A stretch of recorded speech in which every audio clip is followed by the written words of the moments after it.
¿Qué tal? Buenos días a todos. Bienvenidos nuevamente a nuestros webinars semanales.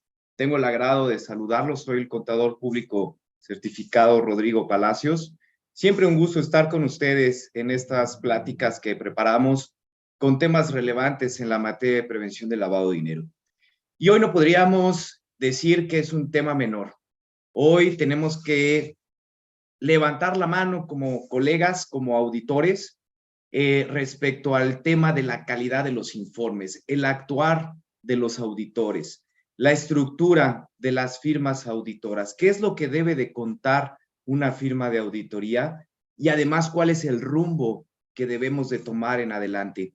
Y cuando me refiero en adelante, me refiero en un corto plazo, en donde sin duda es muy importante empezar a hacer una diferenciación entre los auditores, porque estamos en una revisión y somos el tercero de aseguramiento para los sujetos obligados y también para la Comisión Nacional Bancaria de Valores. Tenemos que aportar valor. Tenemos que aportar valor, tenemos que aportar calidad, tenemos que aportar seguridad.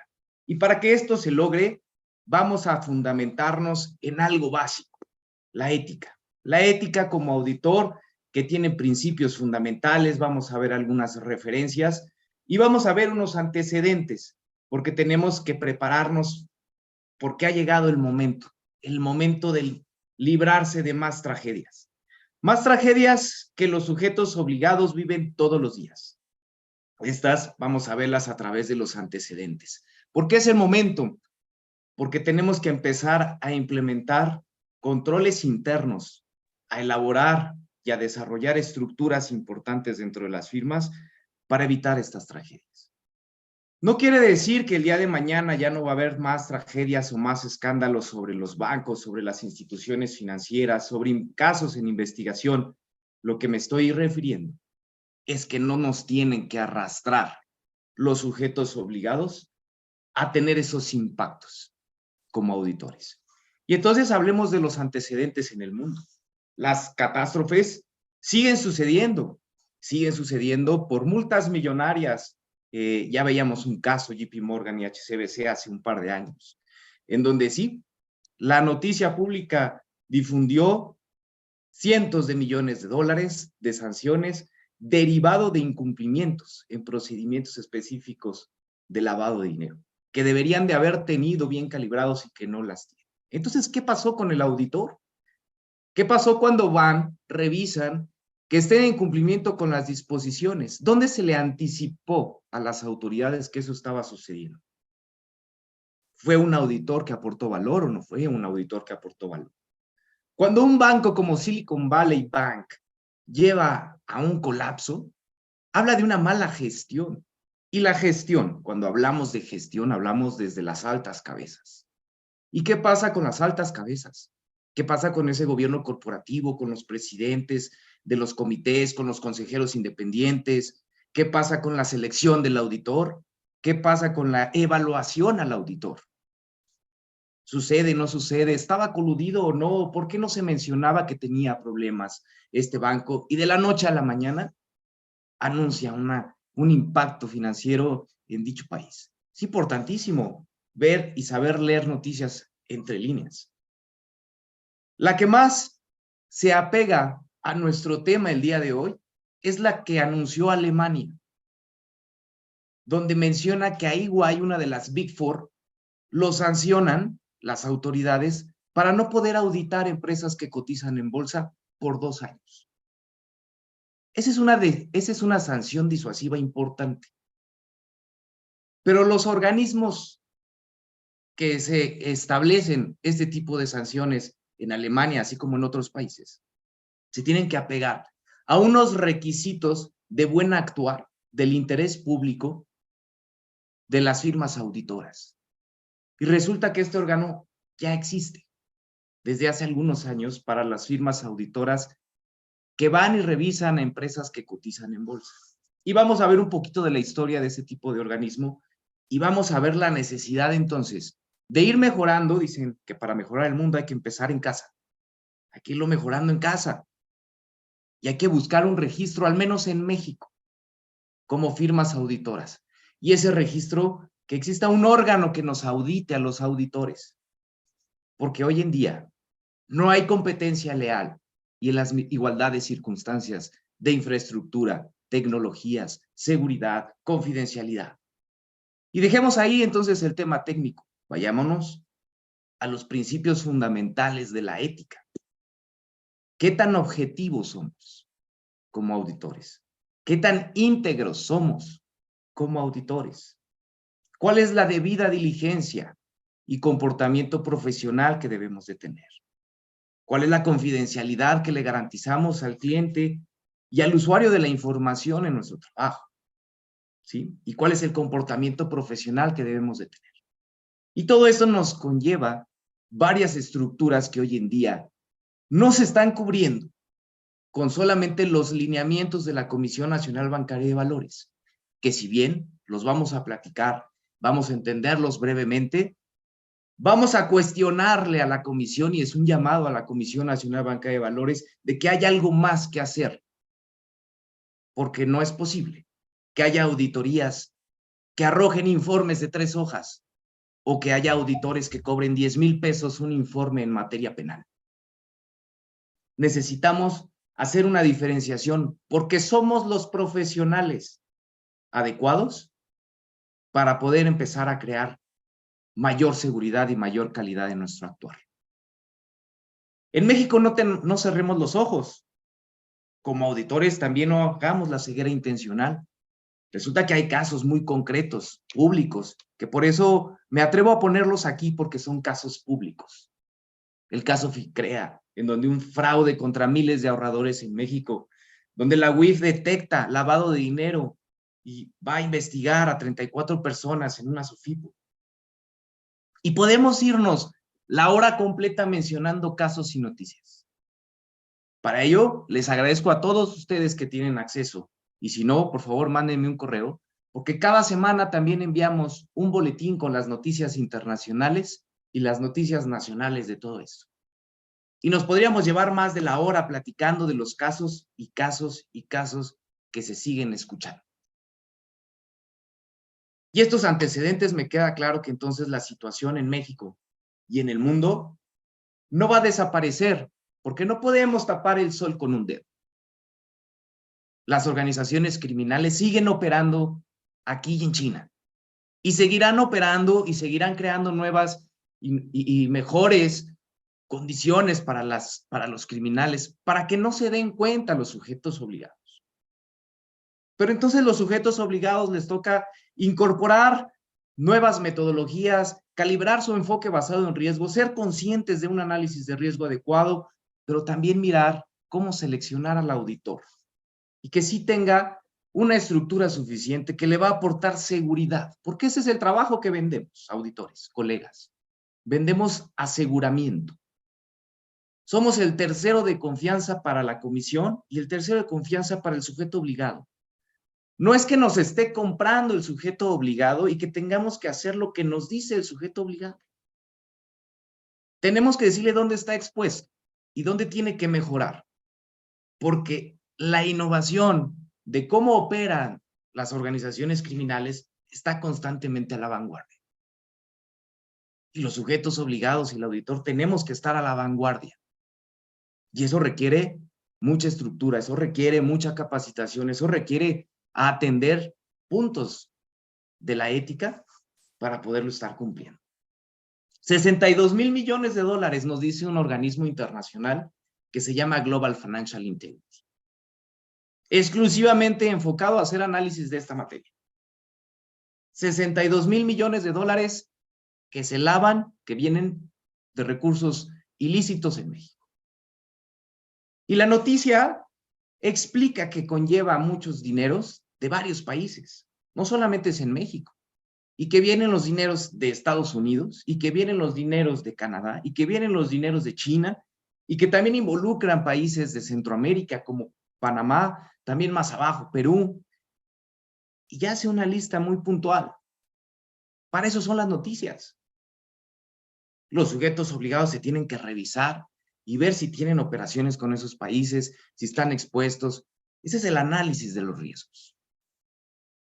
Pero nos deja claro que la cifra de 62,000 millones de dólares está por encima de la que dicen algunas autoridades mexicanas que no publican cotidianamente, pero que habla el INEGI de un 2 a un 5% del PIB, y más inclinado al 2 y el 3, por ahí la última noticia que vi hace ya como 4 años, porque ni siquiera son cifras actualizadas. A lo que voy es que el dinero ilícito sigue sucediendo, y va a seguir sucediendo, y va a seguir sucediendo los escándalos. Y la pregunta para los colegas auditores es, ¿están preparados para cuando alguno de sus clientes se ve involucrado en una investigación, los impactos que puede recaer en el auditor? Bueno, ese es el tema. Ese es justo el tema, porque no tenemos por qué ser arrastrados por los clientes en temas reputacionales, en temas de que, ¿por qué no lo revelaste? Tenemos que cubrirnos, porque esa es la labor ética y de interés público que se ha perdido en la materia de la auditoría. La mayoría de las firmas en México que dictaminan en materia de prevención del lavado de dinero se enfocan más a desarrollar informes para que no traigan recomendaciones por parte de la Comisión Nacional Bancaria de Valores. Más allá que desarrollar una responsabilidad de servir al interés público. Y el interés público en esta materia se refiere entonces, primeramente al ente supervisor, la comisión, y en segunda instancia al sujeto obligado, al Consejo de Administración, a la Asamblea de Accionistas.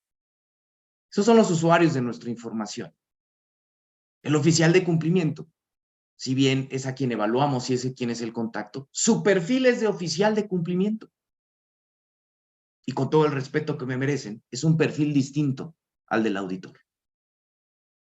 El oficial de cumplimiento tiene un perfil de eso, de ejecución, de hacer el mejor actuar profesional para cumplir con ciertas disposiciones legales y cubrir a la entidad. El auditor, en cambio, tiene que atender, primero que nada, los principios fundamentales de ética. Y para ello tenemos que tomar una referencia. Yo expongo la referencia de contador público porque uno, soy certificado. 2, porque estoy colegiado. 3, porque trabajo en una firma de contadores. 4, porque la firma de contadores tiene un código de ética alineado con este código y con la ética, el código de ética internacional. Y entonces ahí nos hablan y convergen en estos fundamentos de integridad, de objetividad, de diligencia y competencias profesionales, de confidencialidad, comportamiento. Y entonces entendemos y nos empieza a hacer sentido el tema de independencia. Pero el tema de independencia va más allá de solamente el firmante. El tema de independencia habla de estructuras, de cómo se lleva a cabo la confirmación de independencia en el equipo de auditoría. Y no solamente el equipo de auditoría, sino los familiares del equipo de auditoría. ¿Qué pasa si un familiar tiene una posición importante en el sujeto obligado? Y entonces estamos poniendo en riesgo la objetividad del juicio prudencial del auditor. Puede ejercerse cierta presión porque es mi familiar cercano y está en la dirección de dicha empresa a la cual estoy involucrado. O puede ser que uno de los miembros del equipo tenga una inversión en el grupo financiero que estoy auditando y el cliente lo sabe y en las reuniones, oye, mira, Rodrigo, fíjate que pues ahí el producto financiero que en el cual acabas de invertir es nuevo y ese no está en la base de operaciones. Fíjate la gravedad. Nos está diciendo el sujeto obligado, no está en la base de operaciones, no está en el alcance de cumplimiento de PLD. Entonces, pero acaba de salir, fueron solamente 2 meses, y pues bueno, ya la entidad lo sabe, lo conoce, pero pues eso no podría salir en el informe. La gravedad es que el sujeto obligado no te debe dar instrucciones al auditor de qué debes de revelar o no. Al contrario, si es una salvedad, tienes que explicar con detalle cómo es que está sucediendo y qué tiene que mejorar para que eso no vuelva a sucederle al sujeto obligado. Oye, Rodrigo, no, pero es que si tú pones eso y lo desarrollas, pues acuérdate que es una inversión de riesgo y tu inversión, pues no queremos que se pierda. Comentarios que te presionan o el cliente lo hace para que te orille a tomar una decisión. ¿Cómo se revela? ¿Cómo se comunica internamente dentro de la firma? ¿Cómo se comprueba internamente dentro de la firma? ¿Lo realizas o no lo realizas? Entonces tenemos que hablar que hay procedimientos internos para definir si no tienes familiares trabajando con otra, en un sujeto obligado, si no tienes inversiones que puede poner en conflicto de intereses con el sujeto obligado, y no solamente del firmante, de todos los, el miembro y equipos de auditoría. Que vamos a hablar de esa estructura del equipo que debes de tener, porque también ya no lo piden los requerimientos de la persona moral en los lineamientos. La integridad. Sí, habla mucho de honorabilidad, y así lo conocemos porque la Comisión Nacional Bancaria de Valores no ha hecho ver la honorabilidad. Pero eso lo quiero equiparar a estos fundamentos de ética. La integridad habla de no haberse visto involucrado en casos, no haber tenido antecedentes, no haber sido inhabilitado. Claro, ahí nos hace sentido. Pero la integridad va más allá, no solamente de eso que declaras o autodeclaras en una cartita y le dices al sujeto obligado. La integridad debe de ir más allá en el sentido de, si a un sujeto obligado le estoy poniendo una salvedad porque encontré que ese producto financiero no está dentro de la base de datos y no tiene el alcance en el sistema de prevención del lavado de dinero, es una salvedad. Y eso tiene impacto, como ustedes sabrán, en N cantidad de disposiciones. Y si hay otro sujeto obligado donde no la pongo, ¿quién se enteró de eso? Fíjense la gravedad, porque la Comisión Nacional Bancaria de Valores dice, este incumplió por esto. Este no se va a enterar que está incumpliendo por eso, porque ni siquiera se lo pusiste como una salvedad, en tu opinión. La gravedad es interna. Y hacer una gravedad interna de comportamiento profesional, de integridad, de diligencia y competencias profesionales, de juicio prudencial del auditor, de las bases, ojo, y eso sí es obligatorio, la documentación que ocupó de cómo crea ese juicio prudencial que soporte su opinión durante 5 años. ¿Y dónde está? ¿Y quién lo evalúa internamente? ¿Cómo se decide internamente? Y además hay un órgano interno que revise, un segundo socio revisor que diga, oye, pues aquí es el mismo caso, ¿por qué no pusiste la descripción en el mismo sentido? Y luego calidad, en donde llega la calidad y te audita ya el resultado de tu informe, la documentación, y que esté en apego a tu metodología de auditoría, que la metodología de auditoría esté en apego a los principios fundamentales. Y esa estructura no cuesta 10,000 pesos en un informe de auditoría, señores. Y la preocupación de este tema resultó cuando hemos cotizado bancos, grupos financieros, y nos han ganado competidores que siguen cobrando una cantidad irracional. Que me queda claro que en juicio de los principios fundamentales, pues ni siquiera los están cumpliendo. Entonces, en México, sí fuimos el primer país en el mundo, de los primeros en tener una certificación en la materia, pero tampoco ya es suficiente. Tampoco ya es suficiente tener una certificación para decir que eres auditor. Y discúlpenme, pero ahí me hace mucho sentido cuando te llega la aprobación del examen y te dice que son los requisitos mínimos o los conocimientos mínimos para tener una aprobación o calificación aprobatoria. Me queda claro que son mínimos para nosotros como auditores tener esos conocimientos. Pero cuando terminamos la certificación, tenemos un mundo de información de normas de auditoría, de procedimientos de auditoría, de la ética, de la metodología, que conlleva muchísima más experiencia para tener un perfil de auditor. Y me queda claro también que el examen de certificación no podría hacer ese tipo de diferenciación porque se requiere muchísimo esfuerzo para lograr. Muchísimo esfuerzo por parte del ente supervisor y de quien haya desarrollado los exámenes. Entonces, me hace sentido cuando dicen, tiene los conocimientos mínimos. Entonces, oficial de cumplimiento de una SOFIPO o de otro sujeto obligado que nunca te has dedicado a la auditoría, no porque tengas la certificación, puedes auditar otro sujeto obligado. Estás incumpliendo con todos los principios y normas de auditoría y estás incumpliendo con los principios fundamentales de la ética, en los cuales se debe fundamentar tu metodología de auditoría. Y también en el principal objetivo de cuál es tu responsabilidad de servir al interés público.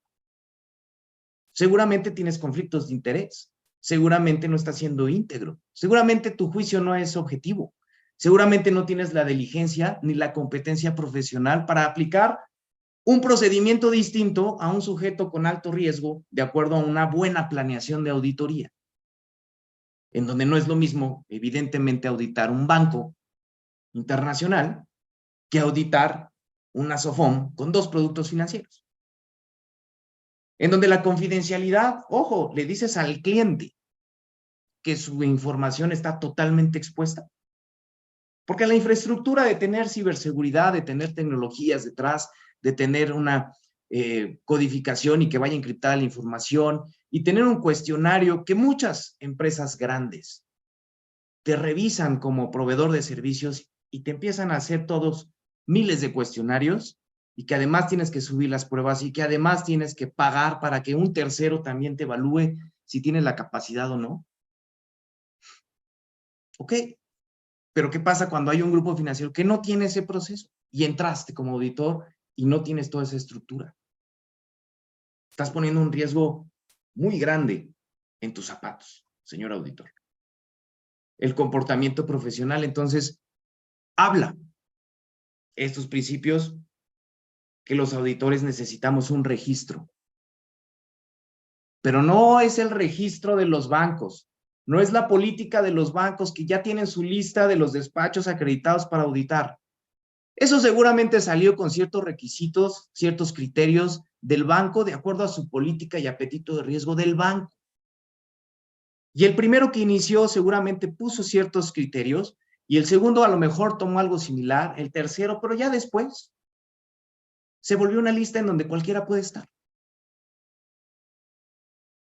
La lista debe de ser creada por la Comisión Nacional Bancaria y Valores. Y esa lista es importante porque debe de existir un auditor de los auditores que evalúen esa calidad, no que evalúen el informe, porque el informe van a ver qué escribieron y cómo lo escribieron, y si cumple con el lineamiento. Pero si omitiste una salvedad y no viene en el informe, eso no lo puede ver el que está revisando tu informe. Pero sí lo puede ver el auditor que va y ocasionalmente te hace una visita, te selecciona tus auditorías y te dice, dame toda la documentación para ver el resultado que debió haber salido de tu informe y si ese fue el resultado. Y si le diste seguimiento, si no le diste seguimiento, y entonces ahí sí hay un aporte de valor y de seguridad de ese tercero. Y entonces los esfuerzos que hace la comisión de revisar los informes sería muchísimo menor porque todos los auditores estaríamos enfocados en la calidad de cuando sale un informe. Porque un firmante como persona física es imposible mandar 300 informes porque no me da la vida para leerlos todos simplemente. A menos, claro, que el informe de auditoría sean 3 hojas. Y eso es lo que le entregan al sujeto obligado. Pero cuando es un informe con integridad, objetividad, diligencia, confidencialidad, comportamiento profesional y de servir al interés público, a nosotros nos dan informes de hasta 500 hojas. Y hay que leerlos. Entonces, llama la atención un antecedente en Costa Rica. Resulta que ahí tiene una disposición en materia de PLD, si ustedes gustan, un poco más laxa, pero para la aplicación y revisión ya los auditores tienen que tener un registro en la superintendencia. Acuérdense que yo he mencionado mucho esta frase. En México se aplican leyes estrictas de forma flexible, cuando en otros lados se aplican leyes flexibles de forma estricta. En caso particular de Estados Unidos, las leyes son más flexibles, pero la aplicación es mucho más estricta porque entienden que en un proceso de investigación en lo penal, pues van a estar cubiertos, no van a estar expuestos. Ya casi no nos dicen a qué hora, cómo, cuánto y cómo y con qué y por qué, no lo hacemos. Y la claridad está en los requerimientos para las personas morales de los lineamientos que vamos a platicar. Nada más nos dice, debes de tener los requisitos de infraestructura, los recursos financieros, administrativos, nada más. pero no nos dice cuántos, y no nos dice el valor, y no nos dice la sanción, y entonces, pues, cualquier auditor, ¿verdad?, puede ir y cotizar y decir que tiene la estructura para poder revisar un banco o un grupo financiero y cobrar 50,000 pesos. Entonces es importante también sujetos obligados que escuchan que deben tener un proceso para asegurarse que al menos los requerimientos que establecen los lineamientos es su obligación ir y verificarlo con el auditor y que no esté poniendo en riesgo el proceso que vas a llevar solo porque te sale más barato en el presupuesto. El auditor en materia de PLD debe de tomar en cuenta 4 puntos importantes. Claro está que el auditor en PLD hoy en día obligado, pues cubrimos los lineamientos de la Comisión Nacional Bancaria de Valores. Los lineamientos al final del día nos dan un rumbo de cómo debemos desarrollar, de qué debemos de describir, ¿sí? Y qué requisitos debemos de cumplir.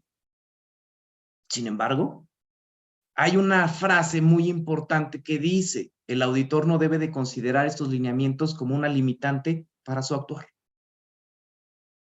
Y eso no lo entienden los oficiales de cumplimiento, porque el oficial de cumplimiento, en cuanto le haces un procedimiento de auditoría sorpresivo, le haces un requerimiento adicional, que sus auditores anteriores es que eso nunca lo hacen y te estás yendo más allá de las disposiciones, es que no entiende el perfil del auditor.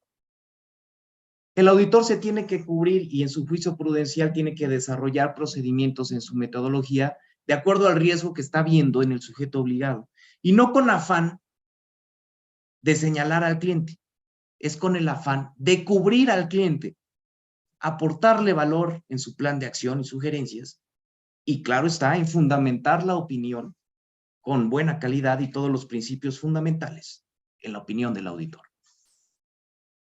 El actuar ético del auditor, si bien los requerimientos de estos lineamientos habla de la honorabilidad y no haber sido inhabilitado y la declaración y todo este rollo, tenemos que revisar la metodología, eso nos lleva al tercer punto.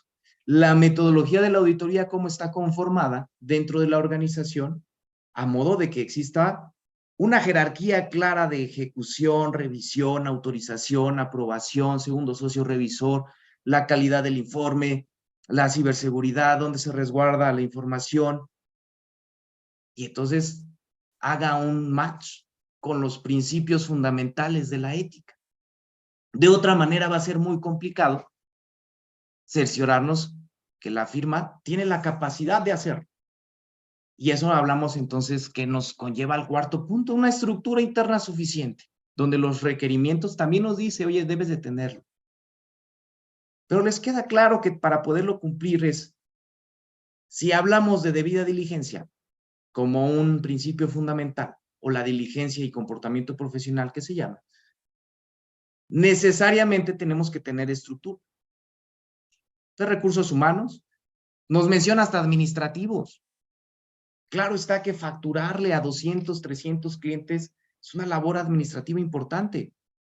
¿Y por qué es importante, Rodrigo? Pues porque no debe de existir que el cliente me esté sujetando el pago a cómo va a salir el informe.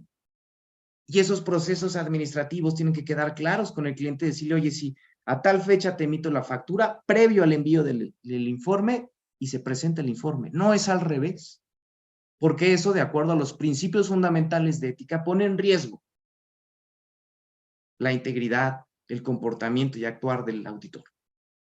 No debe haber un honorario pendiente de la auditoría anterior cuando estás iniciando la auditoría del siguiente ejercicio. Y entonces empezamos a hablar de una serie de cosas que el auditor debe de estar considerando. Los requisitos de los lineamientos habla principalmente en 2 secciones, para el auditor y para la persona moral. Eso es muy bueno. Pero la persona, a la persona que firma, le pide que tenga una formación profesional y experiencia, claro está, antecedentes y reputación e independencia de juicio.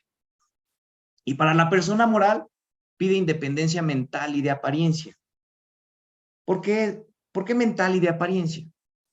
La de apariencia puede suceder cuando le prestamos un servicio en otra división, pero dices que no tiene nada que ver con tu servicio, pero no tienes ningún protocolo, ningún procedimiento para determinar que sí no hay un conflicto de intereses. Y entonces de apariencia probablemente no tengas la independencia. Las estructuras internas insuficientes para hacer esos procedimientos, porque si el mismo auditor dice, no, pues no hay ningún conflicto, y él mismo ejecuta todo, pues probablemente no exista esa independencia. Y sí, te pide una documentación que debe de estar a disposición de la autoridad en el caso de requerirse, la cual fundamenta tu opinión. Y eso es muy importante. ¿Dónde la resguardas? ¿Cómo la resguardas? El sujeto obligado asume que las firmas de auditoría están cumpliendo con todo esto. La pregunta es, ¿sujetos obligados saben si está cumpliendo su auditor con todo esto? Y si no lo saben, ¿quién debería hacerlo? El auditor de los auditores. Fíjense qué nos dice los lineamientos de la Comisión Nacional Bancaria de Valores. Yo los menciono como criterios de objetividad, ¿sí? Porque si tienes los niveles de estudio suficientes, pues eres objetivo en tu juicio. Si tienes 3 años de experiencia, pues tienes comportamiento profesional, ¿sí? Deberás de contar entonces con al menos 5 años si no tienes el nivel de estudios. Ese te obliga a tener experiencia. Que esté certificado ante la Comisión Nacional Bancaria de Valores no es el único requisito. No tener sentencias por delitos patrimoniales no inhabilitado, que son antecedentes de tu actuar. Pero esos antecedentes pues, son muy claros, de sentencias, de casos concretos. Pero ¿qué pasa con tus antecedentes de es que este auditor se presta a que no le ponga las salvedades? Y entonces es que no pasa nada si el auditor me quita la salvedad. No, sí pasa. Pasa mucho. Pasa mucho porque somos una firma que tenemos sí la estructura, que sí tenemos el cumplimiento ético de estos principios fundamentales, tenemos un actuar, tenemos un socio segundo revisor, tenemos un comité de riesgos y comité de calidad que nos revisa los informes. Claro que sí pasa. Y además somos una firma registrada y nos pueden sancionar. Y además somos una firma internacional y nos pueden sancionar. Y además estamos proponiendo crear un órgano auditor para los auditores de PLD porque necesitamos todos sanciones para tener igualdad en la calidad de los informes. ¿Sí? Para las personas morales les piden independencia, dicen, oye, pues no puedes ejercer estos puestos, y me parece muy claro ese comportamiento profesional y objetividad que habla de la independencia y de apariencia. Pero ¿qué procedimientos tienes internamente para documentar ese proceso? ¿Qué procedimiento tienes para cerciorarte del punto 3, que la persona moral deberá de contar con los recursos técnicos? Y hablemoslo claro, sujetos obligados, tengan cuidado cuando un despacho llegue y te diga, pues te voy a hacer la auditoría. Cerciórate cuántos empleados tiene y cuántas auditorías. Porque más de uno hemos sabido que el señor auditor contrata al amigo o al vecino que se acaba de certificar, les paga 5,000 pesos por fuera para maquilar el informe de auditoría. Y eso, además de que ser una competencia desleal, está violando todos los principios fundamentales de seguridad de su información, de su confidencialidad. Entonces no tiene ni los recursos ni de experiencia, ni técnicos, ni humanos, ni financieros, ni administrativos. Y por eso me queda claro los costos, que vemos una gran discrepancia en las firmas auditoras hoy en día. Consideraciones entonces para el auditor. Enfoquémonos en el código de ética, procedimientos para los conflictos de interés, la preparación de la información, cómo debe de surgir, en qué momento debe de surgir, quién la debe de revisar, cómo la deben de autorizar, la homologación de criterios, la fundamentación, los papeles de trabajo, la ciberseguridad, la preparación de la información y actuación con suficiente experiencia. Los incentivos, si hay incentivos incluyendo obsequios y atenciones, si está permitido o no está permitido ir a comer con el cliente. Y si de repente el cliente, oye, fíjate, te invité a la posada y en la posada, en la rifa, te ganaste el auto. ¿Ustedes creen que eso no va a tener un conflicto de juicio de apariencia en su informe? ¿Y eso quién lo vigila? Pues claro, las firmas grandes lo tenemos y nos vigilan y lo tenemos muy claro y vivimos los valores de la firma. Pero cuando es una firma que no tiene la estructura, ¿quién lo revisa? Las respuestas al incumplimiento. ¿Qué pasa si hay un incumplimiento como el que mencionábamos? Acá no pusiste la salvedad y tenía el mismo caso, tus papeles de trabajo lo demuestran. ¿Por qué no pusiste la salvedad? ¿Qué sanción le vas a poner al equipo de trabajo? Porque si hubiera un auditor del auditor, el auditor debe de sancionar y resulta que esos tipos de auditorías sancionan no solamente al socio, al gerente, al supervisor, inclusive al staff y a nivel internacional. ¡Wow! Eso pasa. Y pasa con las firmas que estamos registradas en el PCAOB, que ahorita vamos a hablar de ese órgano, que es el auditor de los auditores, porque cuidan el interés público y de los inversionistas. Saben que ir y auditar una empresa de ese tamaño, que cotiza en bolsa, conlleva mucha responsabilidad. ¿Por qué? Diablos, perdón el francés.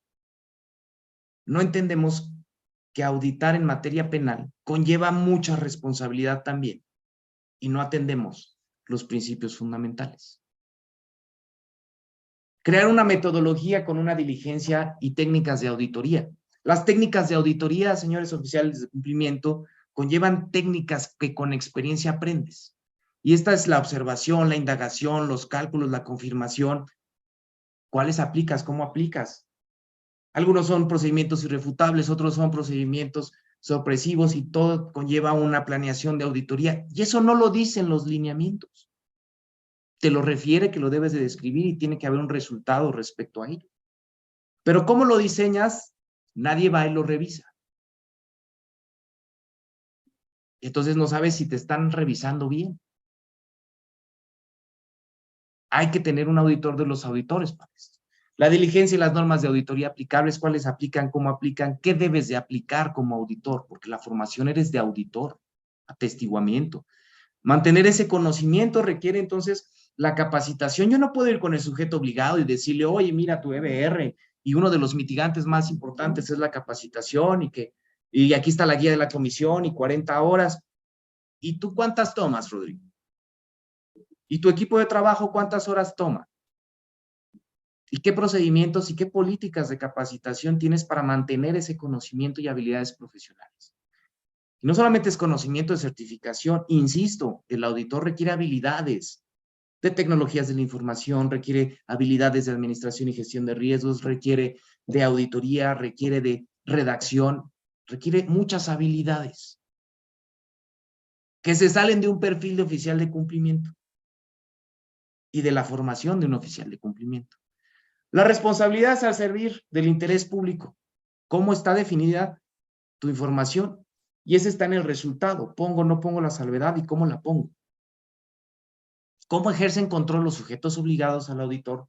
Porque claro está, a nadie le gusta ser observado, porque es mi trabajo, porque yo me esforcé todo el año y llega el auditor y siempre me saca algo. No se trata de que lo estemos señalando, le estamos ayudando. Yo como auditor me preocupo más cuando no encontramos, o en el equipo de trabajo no encontramos que el sujeto obligado esté en un incumplimiento o en alguna mejora. Me preocupo e indago más y hago más procedimientos y pregunto más. Y un caso me pasó ahorita en las auditorías, el cliente hasta se molestó, es que pareciera que me quieres encontrar algo. Ese es el perfil del auditor, se llama escepticismo profesional. Se llama aplicación de tus procedimientos para asegurarte que estás haciendo un buen trabajo para tu cliente, para el interés público y basado en los fundamentos y principios de ética. Estructuras suficientes, el equipo de trabajo competente, entender que hay limitaciones inherentes. ¿Cuáles son esas limitaciones en el auditor? ¿Cuál es el riesgo de control? ¿Cuál es el riesgo de detección de auditoría? ¿Cómo lo tienes identificado? Las no limitaciones en el actuar cuando lo considere el auditor pertinente, es decir, no lo que digan los lineamientos y la disposición es todo lo que voy a aprobar, no. El auditor tiene la capacidad y también me la delega la comisión de ejecutar más allá, de acuerdo a tu juicio, para decirme si está bien o no está bien el sujeto obligado. Y para ello requerimos entonces auditor en la calidad internamente, riesgos, cumplimiento, Requerimos necesariamente hacer un análisis de los impactos. ¿Qué responsabilidad tengo yo como auditor en la opinión? El riesgo reputacional, sanciones disuasivas al auditor, procesos legales con alcances transfronterizos, riesgo de perder el principio fundamental de integridad. Claro está que si sale un escándalo, pues los clientes, si ven que yo no probé nada, van a decir, no, pues los clientes que quieren ocultar todo, se van a venir conmigo. Y los clientes que tienen las buenas prácticas ya no van a querer estar conmigo. Y ese impacto monetario por el riesgo reputacional es altísimo. Sin duda alguna, la firma siempre ha cuidado mucho la calidad y la reputación, y somos una de las firmas que mejor cuidamos la calidad técnica. Entonces, ante una situación, en un escándalo, estamos preparados para poder salir avantes, porque nuestra metodología y nuestros procesos fundamentamos todo, para que en el caso de una investigación salgamos avantes como firma. No como corresponsables de no haber revelado cierta información. ¿Cuántos auditores están en ese riesgo hoy en día? No lo sé. El auditor de los auditores se crea con la necesidad de las fallas de los mismos auditores, pues claro. Si la historia nos lo ha dicho, a niño ahogado hay que tapar el pozo.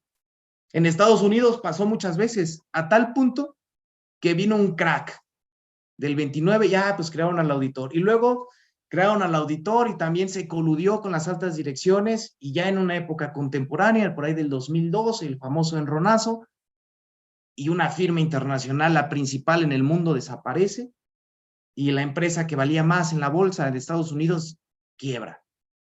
Dicen, oye, ¿y entonces para qué nos sirve el auditor? Si puede quebrar economías completas. Surge de una ley que se llama Ley Sarbanes-Oxley, y esta ley es para las empresas que cotizan en bolsa en Estados Unidos, y en el 2002 crean un PCAOB famoso, o el Public Company Accounting Oversight Board, y este surge para auditar al auditor. La misma profesión se organiza, crea este modelo, tienes que pagar para registrarte ahí, y imagínense cuánto tienes que pagar. ¿Se acuerdan las SOFOMES? Y si hay alguna SOFOME aquí, cuando entró la supervisión en materia de prevención de lavado de dinero, les pedían una anualidad para ser supervisados, y más de uno levantó la mano quejándose.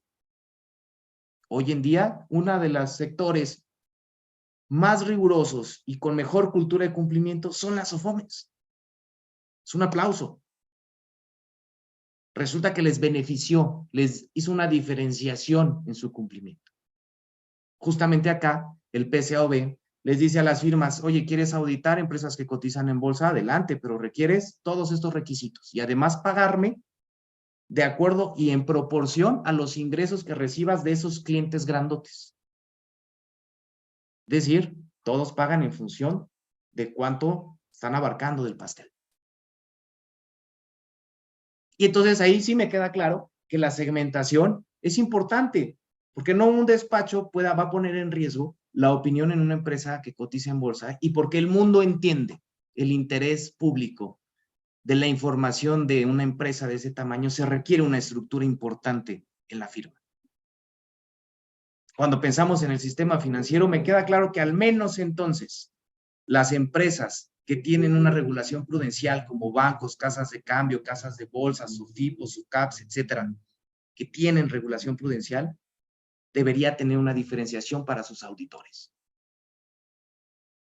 Porque es importante tener un informe de calidad. Entonces estás proponiendo, Rodrigo, un PCAOB para PLD, sí. A lo mejor no con alcances internacionales, pero sí en México. El objetivo y la propuesta es la comisión no nos debería delegar, y mucho menos debería delegarle a los bancos el listado de despachos autorizados. Debería de crear este registro, este órgano privado con la misma práctica profesional, para que funcione similarmente al PCAOB a nivel internacional. Y que entonces seamos de los primeros países en tener un registro de esta manera, y que se esté auditando al auditor.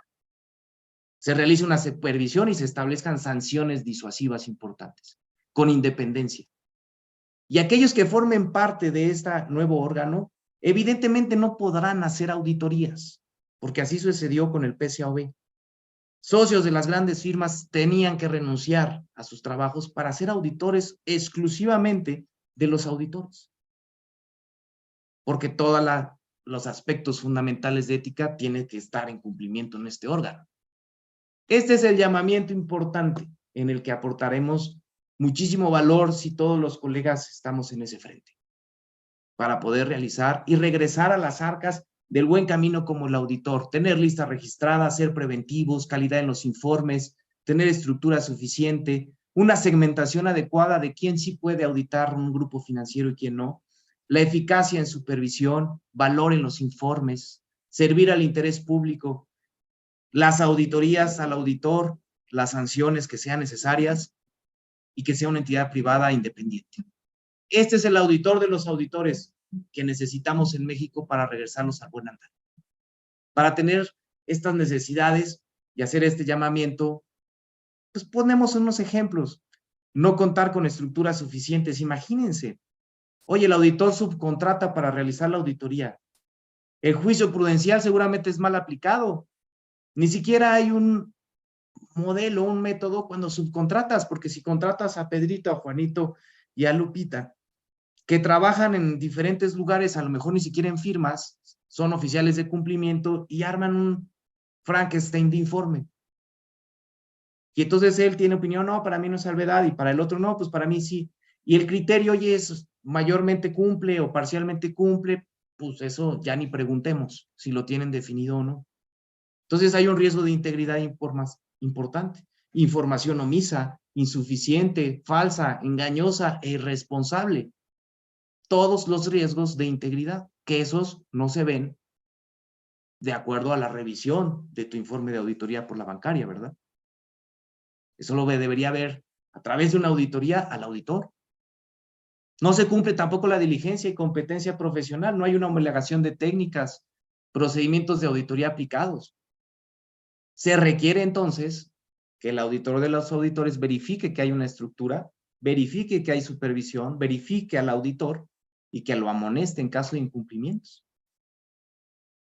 Ahí sí van a cuidar todos el valor de auditar en materia penal a los sujetos obligados. Ahí sí el sujeto obligado también va a entender la responsabilidad que tiene el auditor y el valor que aporta al seleccionarlo como auditor y poderle brindar esta garantía de calidad. No tener una metodología de auditoría podría llevar a que no se cumple la diligencia y competencia profesional. No hay una homologación de criterios, procedimientos de auditoría. Y el auditor de los auditores debería de supervisar esa elaboración, esa aprobación y esos papeles de trabajo que estén en función de esa misma metodología. La oportunidad de los procedimientos. El auditor del auditor debe de verificar que el procedimiento se ejecutó en el mejor momento. ¿Y por qué se ejecutó en el mejor momento? Y si hubo una planeación, y si hubo una auditoría previa, y si en la auditoría previa hicieron un muestreo, y si al cierre del ejercicio se requería otro muestreo, y ¿quién te cerciora que lo estás haciendo bien? Y el auditor de los auditores tiene que verificar que tengas una estructura tecnológica, que tengas ciberseguridad, que debes de contar con un auditor en manejo y uso de información confidencial. No solamente es el acuerdo que te hace firmar el cliente y ya, es que realmente cuides la información de los clientes de tu cliente. La calidad y el valor que aporta el auditor, entonces, le va a servir a la Comisión Nacional Bancaria y de Valores. La Comisión Nacional Bancaria de Valores deberá tener ese registro y ese registro deberá tener como requisito tener auditorías de este nuevo órgano auditor del auditor para poder auditar al menos a los sujetos obligados y que tienen revisión prudencial y empezar a hacer esa diferenciación en el mercado. Haremos un llamamiento a la Comisión Nacional Bancaria de Valores para poder hacer este tipo de gestiones. El marco de aplicación en referencia es importante cuando hablamos del marco conceptual del Código de Ética, y me refiero al del Instituto Mexicano de Contadores Públicos, si me lo permiten todos mis colegas contadores, porque desde mi juicio profesional me parece muy bien estructurado. Primero lo que tenemos que preguntarnos es si estoy cumpliendo con los principios fundamentales en mi actuar como auditor. Segundo, si cumplo con la responsabilidad de actuar para el interés público. No porque es mi amigo, no porque me presionó, no porque es un buen cliente y me conviene, no. Estos dos no tienen por qué tener ninguna amenaza de que como que es dudoso. Tienes que aplicar un juicio profesional, tienes que permanecer siempre alerta a estos cambios y circunstancias, a las noticias, a los antecedentes, a las características del cliente, usar las pruebas de tercero razonable, identificando e informado, identificar las amenazas internamente y aplicar las salvaguardas necesarias. Y si no estás en un nivel aceptable, ni siquiera deberías de aceptar la relación con el cliente. Y eso debe de quedar en un procedimiento claro.